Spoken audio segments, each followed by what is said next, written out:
How's it going, Yankee fans? My name is Alex and my co-host here, Nick Nielsen. And today we want to discuss DJ LeMahieu, an injury that is bothering him, has been bothering him for a couple of weeks now. August has been really bad for him. We'll discuss his numbers, July, and essentially, how they may supplement him if they do put him on the 10-day injured list. They're getting imaging done this week, maybe even today, on his foot, which has seemingly been bothering him for a couple of weeks. And, we don't exactly know the diagnosis of the injury, but it is something to be concerned about. And hopefully it's nothing too serious. But in the meantime, there are going to be a couple players that probably fill in at second base. You kind of get injected into that utility role. So I kind of want to discuss a couple guys, including some AAA options they could pull up to supplement his loss. But Nick, before we dive into DJ LeMahieu, this injury, the impact it has on the team, how you do today, my friend?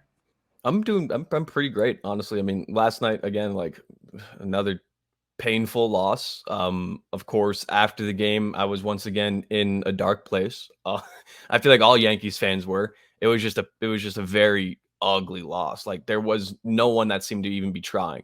And then before the game, DJ getting scratched sent everyone to DEFCON 100. And then hearing that he's got a toe issue, and it makes sense. Over the last couple of games, DJ's been struggling. I think it's like he's been 1 for his last 18 or something like that. And it's like, all right, this is weird considering the guy that was literally almost impossible to get out for the past 2 months is now missing and struggling at the plate tremendously. So I'm not too worried about it long term. But the problem is that this is the Yankees. So I don't believe anything they say. So until I see like an actual writing from numerous sources saying DJ LeMahieu is playing tomorrow or is out tomorrow, I won't say anything on it because I got burned from it with Stanton, where I'm like, oh, maybe he'll be back in a week or two, and here we are. And I got burned on it by Rizzo with his back injuries, where I'm like, this doesn't matter, it's fine. Back in June or July when he was having them, and then they came back up, and he missed a couple of games literally last week. So it's like I'm just gonna keep my mouth shut on the injury front on what I think is gonna happen. But this team cannot afford to have DJ LeMahieu out for an extended period of time. Like and it's not because we don't have like good options that we're going to talk about. We have a couple of two specifically really great options that you could put in the middle infield.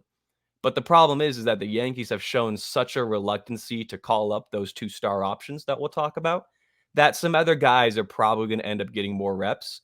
And that's where I'm like, uh-oh. Because the guys that may be getting more reps over DJ, if he's out, not a pretty sight. But I'm doing well. Excited for more Yankees baseball. Start a very long homestand today. I think the next day we have off is next Wednesday. So lots of Yankees baseball. Excited to cover it with you and Ryan and the Fireside crew. Absolutely, man. But, DJ LeMahieu, let's discuss his numbers really quickly. I think the injury has been taking a toll on him. He has played really bad in August. And since they did say, Aaron Boone said yesterday that it's been an on and off type of thing with that, I have to imagine it has been bothering him to some degree and maybe his fundamentals in the batter's box. Because in July, guy was hitting 344 with a 46% on base rate, 4 homers with 33 hits and struck out just 14 times. And 96 at bats. Now you fast forward to August, hitting 234 with a 32% on base rate. This is considered bad for him, but like if Josh Johnson was hitting this all season, I'd be like, this is a decent player. Yeah, Torres fine. 25 million for him, sure. Yeah, 234, 32% on base rate is not good, but we have seen a lot of other players in the Yankees play a lot worse than that and produce a lot worse. So, he has 11 hits over 47 at bats, 8 strikeouts, a homer, and an RBI, 6 walks. So not too good, and but the foot injury is a bit concerning. Just over the past week, like if you look at DJ from August 8th to August 15th, which is today, I guess yesterday the 14th, he has a negative 18 WRC plus and is OPSing 307. However, if you look at from August 1st to August 7th, when he wasn't battling this toe injury, DJ LeMahieu had a 197 WRC plus and was OPSing. Geez, I can't even. What the? He was OPSing like 1060. He had a 7% strikeout rate to a 17% walk rate. And then it just flipped on August 8th. So it's so obvious he's had this injury over the past week. Like, you don't go from posting a 197 WRC plus the first week of August to posting an 18 the second week of August. Like, that's just. So hopefully the imaging comes back and they do reveal that it's like nothing bad and like he just needs to sit out for a couple of days. But again, knowing the Yankees, the worst is going to happen. So we're going to get some notification that he's got like gout and athlete's foot and he's not going to be able to run on his foot for the next 6 weeks. I'm just bracing myself for it. And that means we're going to see a couple of other guys play second base. We need Glaber to get going. Yesterday, we talked about how he was one of the guys that needs to get going. And what did he do to follow up our conversation? Played even worse. So now his WRC plus for the month is negative 23.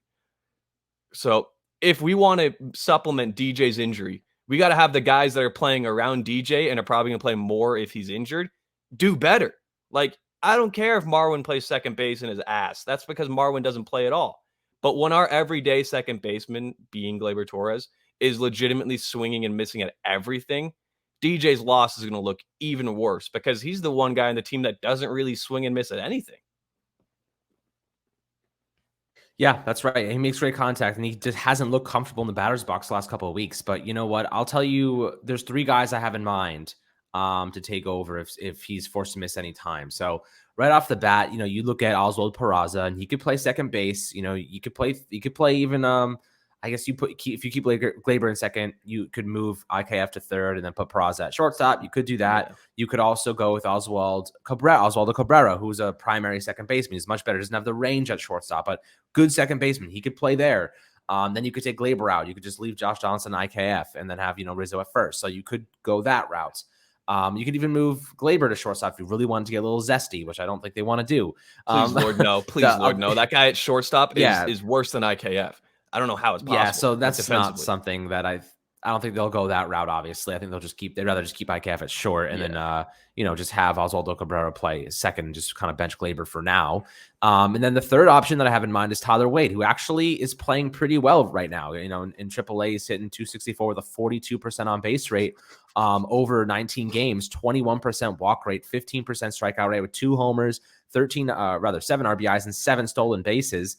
The guy's killing it. I mean, I think that he'll probably be the first called up option if they want to go that route over Marwin Gonzalez, And I know you would love to see T Wade back in action, huh? I may be the only one out there, and that's okay. I'll willingly eat this one. Tyler Wade, again, should not be the guy to get the call over the 2 aforementioned names that you spoke about. Oswaldo Cabrera, especially, in my opinion, deserves it more than anyone. The dude's playing shortstop now because they're trying to see if he can play shortstop, and they're tossing him in right field. So they're looking at Oswaldo Cabrera, I guess, with this, you're going to be our utility guy. But the name that just screams off the page is, of course, Tyler Wade. Everyone knows that Tyler Wade is probably going to be the guy. He's like Miguel Andujar, where it's like, even if he doesn't really deserve it 100% over some other guys, he's going to be the one that gets the call. We kind of just know this. So I wouldn't be mad about Tyler Wade getting called up, specifically because I have fought and I will die on this hill that Tyler Wade with the Yankees is twice the Tyler Wade at any other organization in baseball. He sucked with the Angels, was terrible, awful. They DFA'd him. And then we just picked him back up. And since rejoining Scranton, he's OPSing 852 with a 140 or 130 WRC plus and striking out 6% less than he's walking. I don't think Tyler Wade's a 140, 130 WRC plus hitter at all. No. But an 85, sure. With decent defense, good speed, great base running, yeah, I'll take that. And again, I'm mainly talking for Wade to replace Marwin more than supplement for DJ's injuries. Because I don't know why Marwin's still on this team. He has, I believe, literally 12 plate appearances since the All-Star break and hasn't done anything in any of them. And he's not really fast or like a great defender. So it's not like the Yankees look at him and they're like, all right, we're going to have you as a 7th inning pinch runner and you're going to play the last 3 innings in a close game because we know your defense is elite. He's got decent defense. But if we don't see one of Oswaldo Cabrera or Oswald Peraza, if DJ goes on the IL, I am going to be livid. There's no other way to put it. Because at that point, if DJ goes on the IL, it'll probably be tomorrow or the day after. And that's literally a day or two before that dreaded cutoff date for service time manipulation to take in even more to effect. So it's like, I think that the Yankees know what they have in the minor league system. They're just playing it unreasonably cautious. They don't care about this month of baseball. It seems painfully obvious. Sevy going to the 60-day showed that. The lineup yesterday on national television against the most storied rivalry in sports, when A-Rod and Jeter were literally talking about the game, you roll out that lineup. So this month clearly doesn't matter to the Yankees. They're just hoping people get healthy and come back. So I don't know. It's a bit deflating. just watching this team the past couple of games where it's like the pitching does really well and the hitting sucks. The hitting does really well and the pitching gives up 9 runs. We can't close games because of our closer struggling now. Aroldis Chapman's all of a sudden going to probably be our closer again, which I never thought I'd say like a month ago. Like, there's just so many flaws with this team. And if DJ's injured, that is probably one of the biggest ones that skyrockets to the top of the list. Because with Stanton's injury, it's mainly like losing a DH. And Stanton's huge, don't get me wrong, huge loss. But the Yankees have kind of been able to like mix and match, throw different guys in at DH and say, okay. But if you lose DJ LeMahieu, you're going to be batting Benny leadoff every game. And Benny's not bad. He's just not been great as a Yankee. And then DJ sees the second most pitches per at bat on the team behind only Aaron Judge. So it's like losing that big of a bat in the lineup and his elite defense at literally anywhere on the diamond could be really, really detrimental for this team for the rest of the month. But again, that's worst case scenario. He could be back this week. I don't know. Yeah, I mean, look, we want him to be back very shortly. We do not want this to be a long-term injury. But if it is, you put him on the 10-day IL, and then you sacrifice August like they've already been doing. So, look, they've lost, 9 of their last 11 games. That is absolutely awful. And they're still 28 and 28 since June. Like, that's crazy. Doesn't it feel like they've been a lot worse than 28 and 28? Absolutely, it has. And this is an opportunity for them to get healthy down the stretch for the postseason. And, like you said, they're going to get Sevy back. They're going to get Castro. They're going to get Carpenter. They're going to get Stanton. The good update that there. Bader. Stanton's going to be back in a couple days. Hopefully, he's going to start we're probably going to get assignment. Back. Like Ron Marinaccio is going to get called back up. I don't know why we still don't have Clark Schmidt up instead of Herman. I will say Herman's pitched decently well, but I'll never give him his flowers because he's a terrible human being. But like, I still think that this team specifically, like on the offense right now, it's like, dude, yesterday's lineup, that was the most 2021 Yankees shit you could get. Like, it was just like a punt. It was a complete punt lineup. And if we have DJ injured and we have Stanton injured and we are already trying to play it smart with Rizzo because of his back, like there's all sorts of things we're taking into account now. Like, what if we find out that Glaber's got some injury that he's been dealing with, and that's why his month has been the month from hell? Like, I'm just a little bit worried. The only person that's really kind of doing better this month than everyone else expected is Josh Donaldson. And that's just because that dude loves to thrive in the negativity. So it's like JD picking it up this month is honestly kind of very, very, like, I'm not going to say like it was like desperately needed, because at the end of the day, it wasn't desperately needed. We were getting by without JD. But it was like, all right, dude, you're making $25 million and we traded for you because we thought you were going to be an impact bat. And this month, he's finally showing that. I mean, a 152 WRC plus, 12% walk rate, striking out a lot still because he doesn't swing at pitches down the middle. But a 273, 373, 500 triple slash for JD this month, like he's at least answered the call. I got to give him credit. So maybe DJ's injury means that JD plays even more, which is somehow crazy to think about because he doesn't sit out ever. And he's always batting in the 3-hole. Like, I don't know. There's just so many things with this team, Alex. I'm rambling. I know I am. But it's just like I want to see Oswald Peraza or Oswaldo Cabrera.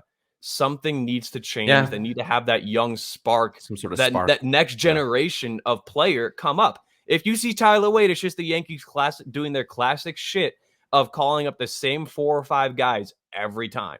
And that's why people get mad. Because look at what the Braves did with Vaughn Grisham. Look at what even the National, granted, the Nationals suck, but the Nationals just said they're calling up CJ Abrams when they got him like a week ago. Like, I bet you see James Wood next month for the Nationals, and he's like 20. Probably shouldn't even play in the majors. But like, my point is that there are teams out there that are willing to say, screw it, let's give the prospects a chance. The Dodgers do it exceptionally well. But the Yankees are just so hesitant to. And I don't want them to be hesitant anymore. If DJ's injured, fuck it. No more excuses. Call up one of your star middle infielders in AAA. I'm sorry. Like, Oswaldo Cabrera hit 2 triples and a home run yesterday. Like, what more are we doing? What does he need to do? Does he legitimately need to, like, levitate to first base? Like, yeah, I don't know, bro. Look, there's 2 things that I'll bring up that I think could be what Brian Cashman's doing, right? One of them is he has some sort of analytical database that is saying that August, for whatever reason, is the month to suck, right? It's the month that you get healthy before the playoffs. So essentially, if you used September in this way, if you use September to get everybody healthy, comfort. it's too close to the postseason. It's too close to get momentum. I think that what we're going to see over the next 2 weeks is the guys that have minor injuries like DJ LeMahieu. Like if this was the postseason, we wouldn't even hear about this as an injury. Yeah, he'd be playing. Like he would just play through it. Right. So these are the opportunities. Like even Severino was pissed off that he was put on the injured list. So like these guys, like you clearly, like there's an obvious trend going on here that they are playing it very cautious with impact players. And if I was to guess, I would say that they're willing to. They have such a lead. They're still capable of winning games with this team right now, and their starting pitching is performing well. They're gonna just, and as long as everyone's feeling good, like they're not gonna like make any drastic changes. I think that right now what we're gonna see here after August 18th, I would not be surprised if they brought up some of those young guys because it fits into the mold of we want to give our primary starters time to heal and time to rest use August as like a rest month. So that's like the main reason I think they would do it. But I do believe that when September comes around, we're going to see them get everybody back in mid-September. That last 2 weeks of September before the postseason, we're going to see the entire team playing at peak. And we're going to see the entire team coming together, winning games again, and they're going to use that as momentum going to the postseason. And that's how I think they're structuring this to go, because you need, like, they probably know, like, it takes 2 weeks for a team to turn things around. Like, think about, like, after the All-Star break, the Yankees started to suck. It was like a 2-week thing. They were like, they just were not good. And then it just went downhill from there. Like you have a 2-week sample size to really turn the page and, flip things around. And I think that that's kind of what they're aiming here is like when they get Bader back, Severino, when they get Castro and they get Zach Britt, like all of these guys, Carpenter. I think that's kind of the idea is like they want to use that last 2 weeks of the season, the regular season, to get the momentum going into the postseason, to get everybody back and healthy and incorporated. So that's my take. I think that they're using this strategically. That's a great point. Yeah, no, you're absolutely right. Like, yeah, the only one of those names that I don't think features on this team is Miguel Castro. And that's just because, one, he wasn't very good before he got injured. And then 2, he got injured. Then they moved him to the 60-day. And I'm not even going to lie to you, I have not heard a peep about Miguel Castro, like, since he's been transferred to the 60-day IL. So they may not even, like, activate him and put him on the postseason roster. Because, honestly, if it comes down to you got one guy or 3 guys fighting for one spot between Albert Abreu, Ron Marinaccio, and Miguel Castro, I'm sorry, but Miguel Castro is the last option out of those 3. So I'm excited to see Britton, though. That's the other one, like we talked about a little bit. Like, that's huge for him to come back. Once this team is at full force, we've seen what they can do. We know how good this team is. But the only worry I have is that we may not see them at full force until the very end of this season, like a week or 2, like you said, before the postseason. Because I think the postseason starts like second week of October this year, because we had the little lockout delay before the season. Crazy that happened this year. It feels like decades ago that happened. But the Yankees are looking at their lineup right now. And if we see another lineup today consisting of Andahar 5, IKF 6, Hicks 7, I'm going to lose my mind, because it's like we have options in AAA that are better. Miguel Andahar, get him off the team. I'm sorry. I don't care if you're a Miguel Andahar fan out there. This is not 2018 anymore. Grow up. Estevan Florial, I know people want him down. No. The only guy that's like a regular that we featured a lot in the past couple years that I'd want to see is Tyler Wade. And that's just because he'd be a good late inning base runner. And he hits lefties surprisingly well, and he's got good plate discipline. That's it. Tyler Wade's not a great baseball player at all. So if he gets the call for one spot over Osvaldo Cabrera and Oswald Peraza, I, being probably the biggest Tyler Wade fan there is, other than like 16-year-old chicks out there that think he's the hottest player of all time, I will be mad, because Tyler Wade, no offense, dog, he does not deserve it more than Osvaldo Cabrera or Oswald Peraza. And Tyler Wade's playing right field and left field a lot now in Scranton. So it's like, if you want him to play second base and shortstop, why the hell are you putting him in the corner outfield spots? I don't know. A lot of things I'm excited to see that happen these next couple of days.